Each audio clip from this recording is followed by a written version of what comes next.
अस्सलाम वालेकुम स्टूडेंट्स। आज जो हम चैप्टर पढ़ने जा रहे हैं वो है डैफोडिल्स। ये हमारा 5th चैप्टर है इंग्लिश 9th की इंग्लिश बुक का। और इसके अलावा वो जो मास्टर्स के स्टूडेंट्स भी हैं वो भी इसको देख सकते हैं डैफोडिल्स पोम को अंडरस्टैंड करने के लिए। This poem is written by Williams Wordsworth. थोड़ा सा ब्रीफ इंट्रोडक्शन मैं अपनी प्रीवियस वीडियो में भी दिया था, लेकिन अब मैं इसको पूरा डिटेल में एक्सप्लेन करने वाली हूँ इस वीडियो में। वर्ड्सवर्थ ने ये पोम लिखी है। वर्ड्सवर्थ ऑब्वियसली एक रिनोन पोइट है। रोमांटिक एरा ऑफ इंग्लैंड का जो रोमांटिक एरा है उससे ताल्लुक़ है इनका। और उसके अलावा वो एक रोमांटिक पोइट है। रोमांटिक पोइट से मुराद ये है कि पोइट ऑफ नेचर कहा जाता है उनको, और नेचर से बहुत ज़्यादा उनका रिलेशन था कि नेचर के ऊपर ही उनकी बहुत सारी पोइम्स हैं। नेचर को वो कहा करते थे nature is a guardian, nature is a mother, nature is a father. मतलब वो नेचर को सब कुछ समझते थे, इतना अबव के ही वर्शिप द नेचर। इस लेवल पे वो नेचर को कंसीडर करते थे। उनके लिए नेचर जो है it's like a mother, it's like a guardian, ठीक है। सब कुछ उनके लिए नेचर थी, और वो हर चीज़ का जो एट दी एंड जो उसका माखूज़ है वो नेचर से ही दिया करते थे। उनके हिसाब से हर चीज़ जो है उसका ताल्लुक़ बेसिकली चाहे फ्रंट से या बैक से, मतलब किसी तरीके से भी अगर उसको मैच करें तो उसका ताल्लुक़ नेचर से ही निकलता है। तो उनके लिए नेचर ही सब कुछ थी। नेचर से मुराद हम लोग क्या लेंगे, कौन सी नेचर? नेचर जो है जहाँ तक वर्ड्सवर्थ की बात की जाए तो उनके हिसाब से नेचर जो है वो हमारे इर्द गिर्द मौजूद पौधे, फ्लावर्स और ये ग्रीनरी और इस किस्म का इन्वायरमेंट यही है। लेकिन इसके अलावा भी अगर हम वर्ड्सवर्थ को डीप स्टडी किया जाए तो पता चलता है कि उनके हिसाब से जो हमारे इस सोसाइटी में मौजूद जो चीज़ें हैं, लाइक वो चीज़ें नहीं जो मैन मेड है, बल्कि वो सारी चीज़ें जो कि गॉड मेड है, ठीक है, जिसको इंसान ने नहीं बनाया। वो सारी चीज़ें जो हैं वो उसको वो नेचर में कंसीडर करते हैं, even including in human being की नेचर और ह्यूमन बीइंग की जो फितरत और जो हमारे इर्द गिर्द मौजूद चीज़ें हैं वो सारी चीज़ें वो वर्ड्सवर्थ जो हैं वो नेचर में इंक्लूड करते हैं। और उनकी जो पोम्स हैं वो सारी की सारी बेसिकली जो उसका थीम होता है वो नेचर से ही जुड़ा हुआ होता है, चाहे वो पौधों वगैरह के हवाले से हो या ह्यूमन नेचर के हवाले से हो। तो ये तो था brief introduction of Williams Wordsworth. ये भी बता दिया आप लोगों को कि ये रोमांटिक एरा से इनका ताल्लुक़ है। 19th सेंचुरी के पोइट हैं ये। अच्छा जी, इसके बाद हम स्टार्ट करते हैं अपना चैप्टर रीड करना। लर्निंग आउटकम्स देख लेते हैं। Understand the poets purpose and point of view, construct the meaning of the poem through understanding the key theme, identify the speaker's point of view, interpret the imagery in the poem, paraphrase the poem, summarize the poem following the summary skills, respond to the poetry by giving a personal point of view, relate the context of speaker in the poem to a real life situation, illustrate the use of present and past participles। अब ये सारी चीज़ें जो हैं ये हम लोग understand कर लेंगे इस पोम को रीड करने के बाद। प्री रीडिंग में हमारे पास मौजूद है what is the picture about. ये पिक्चर जो है एक फ्लावर शो करवा रही है। यहाँ पे काफ़ी सारे फ्लावर्स ग्रो कर रहे हैं और एक बड़ा फ्लावर जो हमें सामने जो करीब से दिया गया है जिसकी पिक्चर ये है, ये एक डैफोडिल फ्लावर है, ठीक है। डैफोडिल्स जो हैं वो लेक्स वगैरह के किनारे पे ग्रो करते हैं, लेक स्ट्रीम्स वगैरह के, मोस्टली माउंटेनियर एरियाज़ में होते हैं ये। वहाँ पे ही लेक्स वगैरह वैलीज़ में ये ग्रो करते हैं। Have you ever seen daffodils? Obviously जो कि पहाड़ों के करीब रहते होंगे या विज़िट किया होगा किसी ने अगर माउंटेनियर एरियाज़ का, तो उन लोगों ने ज़रूर डैफोडिल्स देखे होंगे। Do you know where the daffodils grow? ये भी हमें बता दिया मैंने आप लोगों को कि एक लेक्स वगैरह के किनारे ग्रो करते हैं। Okay, without wasting any time हम लोग इसकी पैराफ्रेजिंग स्टार्ट करते हैं। इसकी ट्रांसलेशन भी करूँगी मैं उर्दू में, और फिर मैं इसको आप लोगों को एक्सप्लेन भी करूँगी कि ये इंग्लिश ये है किस चीज़ के हवाले से। I wandered lonely as a cloud that floats on high over vales and hills, when all at once I saw a crowd, a host of golden daffodils, beside the lake, beneath the trees, fluttering and dancing in the breeze। अच्छा जी, सबसे पहले मैं आपको एक छोटा सा overview देती हूँ कि ये किस तरह से स्टार्ट हो रही है। अब पोइट जो हैं वर्ड्सवर्थ वो अपने रूम में अपने घर पे बैठे हुए हैं, and he is just remembering, he is just realising about the scene that he has seen few days ago. और वो क्या सीन है? वो ऐसा सीन है कि उन्होंने माउंटेन्स के करीब, हिल्स के करीब जो है वो डैफोडिल्स को देखा है जो कि लेक के किनारे ग्रो कर रहे थे, काफ़ी सारी तादाद में थे। उन्होंने उनको देखा है और अब वो अपने रूम में बैठ के, अपने काउच पे बैठ के वो उसके बारे में इमेजिन कर रहे हैं कि वो जो डैफोडिल्स उन्होंने देखे थे वो किस किस्म के थे और किस तरह के लगते थे। और उसके हवाले से जितनी भी इसमें एक्सप्लेनेशन है उसको उनको देखकर वो दिखते किस तरह से थे और उनको देखने देखने के बाद जो वर्ड्सवर्थ की जो फीलिंग थी वो डिस्क्राइब कर रहे हैं वो अपनी इस पोम के ज़रिए से।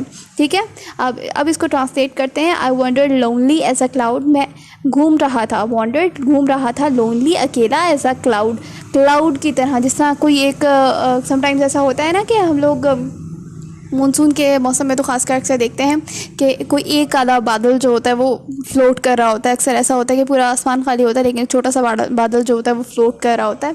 तो ये उससे अपने आप को यहाँ पे तशबीह दे रहे हैं। ये चीज़ भी हम पढ़ेंगे, तशबीह और सिमिली एंड मेटाफर के हवाले से भी हम लोग पढ़ेंगे। ये एक सिमिली है। सिमिली क्या होती है?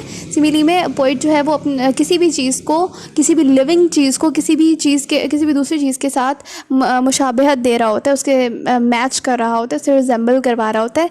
उसमें हम एज और लाइक का वर्ड दरमियान में ऐड करते हैं। अब यहाँ पे एज आ रहा है। ठीक है, I wandered loudly as a cloud, मैं क्लाउड की तरह उड़ता फिर रहा था, घूम रहा था। That floats on high over vales and hills, जो कि ऊंची ऊंची वादियों में और पहाड़ियों पर तैर रहा होता है। ठीक है, जो पहाड़ों पर अक्सर ऐसा सीन्स जो है वो पहाड़ों पर ज़्यादा दिखाई देते हैं कि सिंगल बादल होता है और वो पूरा फिर रहा होता है।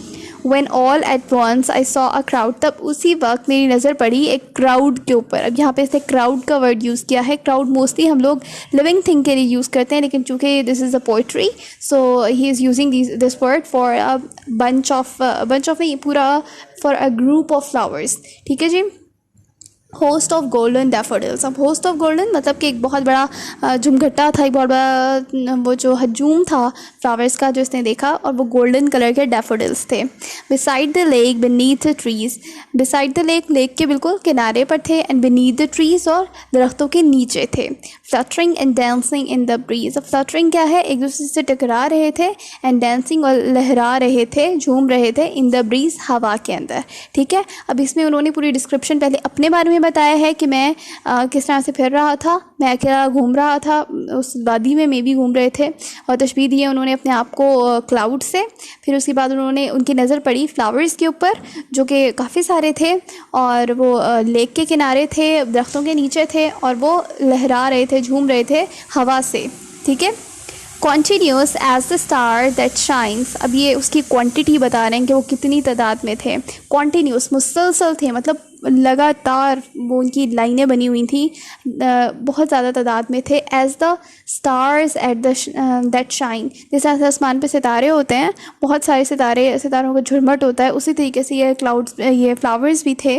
और जैसे सितारे बहुत सारे चमचमा रहे होते हैं, रात के टाइम टिमटिमा रहे होते हैं, उस तरीके से इसको यहाँ पे भी इन्होंने तशबीह यूज़ की है, सिमिली यूज़ की है। एज द स्टार, जिस तरह से स्टार चमकते हैं, सितारे चमकते हैं। And twinkle on the Milky Way, ये बात कहाँ से कंटिन्यू की है? यहाँ से, इसको यहाँ से जोड़ सकते हैं, the star that shine and twinkle on the Milky way.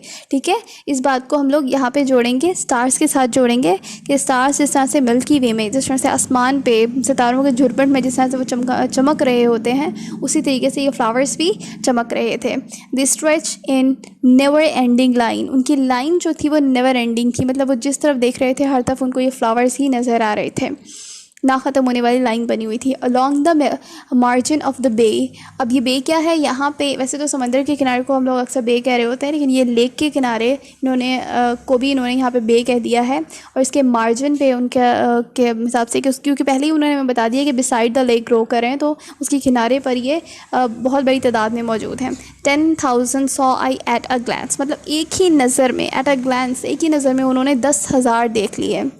टोजिंग their heads in sprightly dance. अब टोजिंग देयर हेड, अपने सर को हिला रहे थे, इन स्प्राइटली डांस, जिस तरह से वो डांस कर रहे हों। ठीक है, जिस तरह से वो नाच रहे हों, इस तरह से वो अपने सर को लहरा रहे थे। ठीक है जी। अब इस पैराग्राफ में हम लोगों ने क्या देखा कि वो बहुत सारे तादाद में थे, सितारों से उसको तशबीह दी गई है, और बहुत बड़ी लाइन में थे, लेक के किनारे पर थे, और एक ही नज़र में उन 10,000 देख लिए जो कि अपने सर लहरा रहे थे हवा की वजह से। नेक्स्ट पैराग्राफ में देखते हैं, the waves beside them dance, उनके इर्द गिर्द जो लहरें थीं वो भी हवा से लहरा रही थी, या डांस कर रही थी, नाच रही थी। यहाँ पे इसको अगर एग्जैक्ट मीनिंग में जाए तो क्योंकि हवा थी, हवा की वजह से लहरें भी जो है उसमें वेव्स बन रही थी, वेव्स प्रोड्यूस हो रही थी। But they out but they out did the sparkling waves in Glee. लेकिन इन्होंने खुशी में, ग्ली क्या होता है, खुशी, खुशी में इन्होंने क्या कर दिया, इन्होंने स्पार्कलिंग वेव्स जो थी, मतलब जो चमकती हुई लहरें थीं, उनको भी इन्होंने मात दे दिया, उनको भी पीछे छोड़ दिया अपनी खूबसूरती में, अपनी खुशी में। ठीक है, इनका डांस जो था वो उन वेव्स के डांस से भी ज़्यादा खूबसूरत था। The poet could not but be gay in such a jocund company. The poet could not but be gay. Poet जो है वो कुछ नहीं कर सकता, लेकिन कुछ नहीं कर सकता था सिवाय खुश होने के इस अच्छी बहुत ही पुरमसरत कंपनी में या सोहबत के अंदर। ठीक है, इस मंज़र को देखते हुए पोइट जो है वो खुश हुए बगैर नहीं रह सकता था। इसको सिंपल मीनिंग में अगर हम करें तो इस तरह से होगा, आई गेज्ड एंड गेज्ड, मैंने उनको देखा। अब यहाँ पे गेज जो है वैसे तो ये नेगेटिव कॉनोटेशन में आता है कि घूरना की मीनिंग में आता है, लेकिन यहाँ पे अब क्योंकि पोइट्री है, पोइट्री में बहुत ज़्यादा डीप मीनिंग वर्ड्स यूज़ किए जाते हैं, तो यहाँ पे उन्होंने गेज का वर्ड यूज़ किया है कि मैं देखता रहा या घूरता रहा, बट लिटिल थॉट। और मेरी जहन जो है, मतलब वो ये बताना चाह रहे हैं कि उनका माइंड जो है बिल्कुल माकूफ़ हो चुका था, वो और किसी चीज़ के बारे में नहीं सोच रहे थे, वो सिर्फ फ्लावर्स को देख रहे थे और उनको ही देखते जा रहे थे। what wealth the show to me had brought। ये शो, ये जो मंज़र है, ये मेरी आंखों के सामने किस किस्म की दौलत को ले आया है।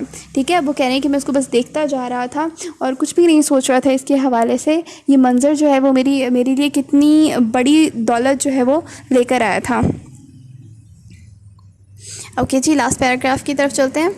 फॉर ओफन, ये ऑफ्ट जो है इसको ओफन पढ़ेंगे हम लोग। For oft when on my couch I lie, जब मैं अपने काउच पर सोता हूँ, अक्सर जब मैं काउच पर लेटा हुआ होता हूँ। इन वेकन और इन पेंसिव मूड, जब मैं अकेला होता हूँ और पेंसिव मूड, उदास मूड में होता हूँ। दे फ्लैश अपॉन दैट इनवर्ड आई, ये मेरी आँखों के अंदर आ जाते हैं। ठीक है, मतलब इनकी पिक्चर जो है वो आँखों के अंदर आ जाती है। दे flash, okay, which is the bliss of solitude, जो कि एक रहमत है, सॉलिट्यूड अकेलेपन की। ठीक है, अकेलेपन या तन्हाई के लिए वो इसको एक रहमत करार दे रहे हैं। And then my heart with pleasure fill, और तब मेरा दिल जो है वो खुशी से भर जाता है। ए डांस विद द डैफोडिल्स, और डैफोडिल्स के साथ नाचना शुरू कर देता है। अब देखिए यहाँ पे मैंने ये बात जो आप लोगों को स्टार्टिंग में बताई थी, वो यहाँ पे इन्होंने बताई है कि वो अपने रूम में काउच पे लेटे हुए हैं और वहाँ पे वो ये सारा कुछ दिख रहे हैं। और अब वो ये बताना चाह रहे हैं कि जब भी मैं अपने घर में उदासी के मूड में होता हूँ, अकेला होता हूँ, तो ये मेरी आंखों के सामने इनकी एक पिक्चर आ जाती है और मेरा मूड जो है वो फ़ौरन से बदल जाता है, मैं खुश हो जाता हूँ। और ये मेरे लिए उदासी में, तन्हाई में, अकेलेपन में मेरे लिए एक रहमत की तरह है कि इनको सोचते ही मेरा माइंड जो है वो फ्रेश हो जाता है और किसी चीज़ का ख्याल माइंड में नहीं रहता। ठीक है जी, आई होप आप लोगों को समझ आ गई होगी पोइम, इसकी ट्रांसलेशन भी और इसका मीनिंग भी। अच्छा जी, अब हम लोग बढ़ते हैं आगे। अगर हम इसकी नोट द कमेंट्स, अच्छा वर्ड्सवर्थ के हवाले से वर्ड्स हैं, इनको देख लेते हैं। William Wordsworth was born at Cockermouth in Cumberland, UK का एरिया है ये कॉकरमाउथ कम्बरलैंड में। On April 7, 1770 his passion for the nature is well known. मैंने आप लोगों को बताया कि नेचर के हवाले से किस किस्म के थाट्स रखते थे। दैट्स वाई, इसी वजह से he is referred to as the poet of nature, इसी वजह से इनको पोइट ऑफ नेचर कहा जाता है। Wordsworth is a true worshipper and ardent lover of nature. He was a greed for him, उनके लिए ये सब कुछ उनकी ज़ात की तरह था। According to him, nature is a teacher and a preacher. Teacher भी है और प्रीचर भी है, सिखाने वाला भी है और तबलीग करने वाला भी है। In this form, the poet has presented before us the healthy and ennobling, purifying and enduring impact of nature on human being. ठीक है, some of the famous poem of Wordsworth are to be read are enjoyed, और ये वाली poems है जो कि आप इनको रीड कर सकते हो और आपको आइडिया हो जाएगा कि किस किस्म के पोइट हैं वर्ड्सवर्थ। अच्छा जी, इसका थीम भी पढ़ लेते हैं। We probably have some moments in our life that we replay in our memory. हमारी माइंड में अक्सर कुछ मोमेंट्स ऐसे होते हैं जो कि जब हम उदासी में होते हैं, अगर उनको सोचें तो हमारी ज़िंदगी में बहुत ज़्यादा उसी टाइम हम लोगों के चेहरे पर खुशी आ जाती है। उसी तरीके से ये एक हैप्पी मोमेंट है वर्ड्सवर्थ की लाइफ का। images to which photographs or videos cannot be trusted because they cannot capture on our feeling. अब इन्होंने कहा कि वो फीलिंग जो मोमेंट जो होता है उसकी पिक्चर्स जो हैं वो उस तरह से अगर हम फोटोग्राफ्स उनकी लेने की कोशिश करें तो वो उस तरीके से नहीं आ सकती, क्योंकि वो उस टाइम जो हमने फ़ील किया होता है वो ज़्यादा मैटर करता होता है बजाय इसके कि हम उनकी पिक्चर्स ही सिर्फ को देखें. पिक्चर्स में भी तस्वीर तो आ जाती है लेकिन ऑब्वियसली एक मटीरियल थिंग है पिक्चर, उसमें वो फीलिंग्स नहीं आती.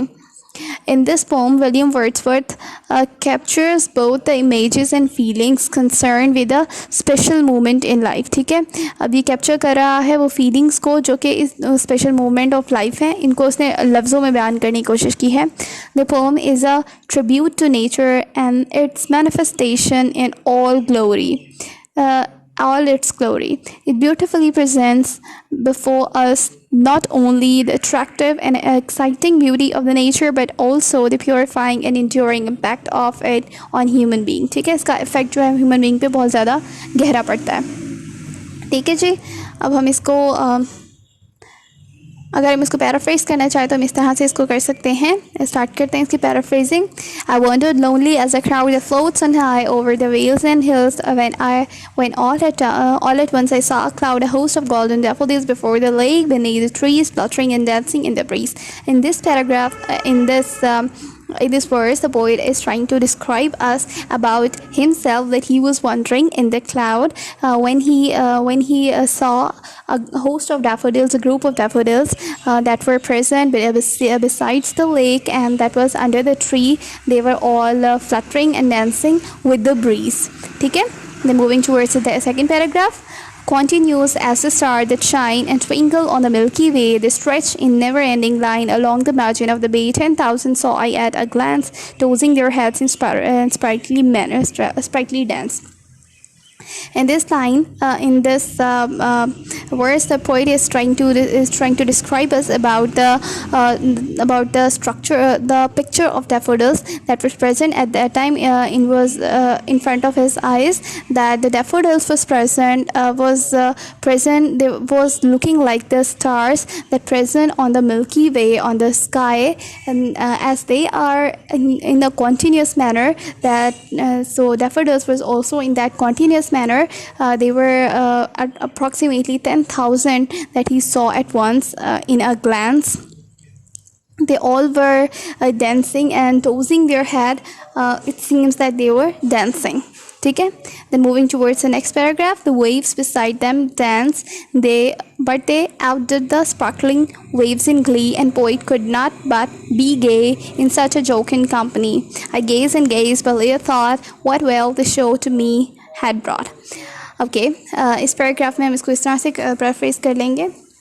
In this paragraph, the poet is describing us about the waves of water that due to the breeze, the waves of the water was also producing on the water, but the beauty of the waves were not that much beautiful, not that much beautiful if we compare it with the daffodils. Daffodils was looking more beautiful.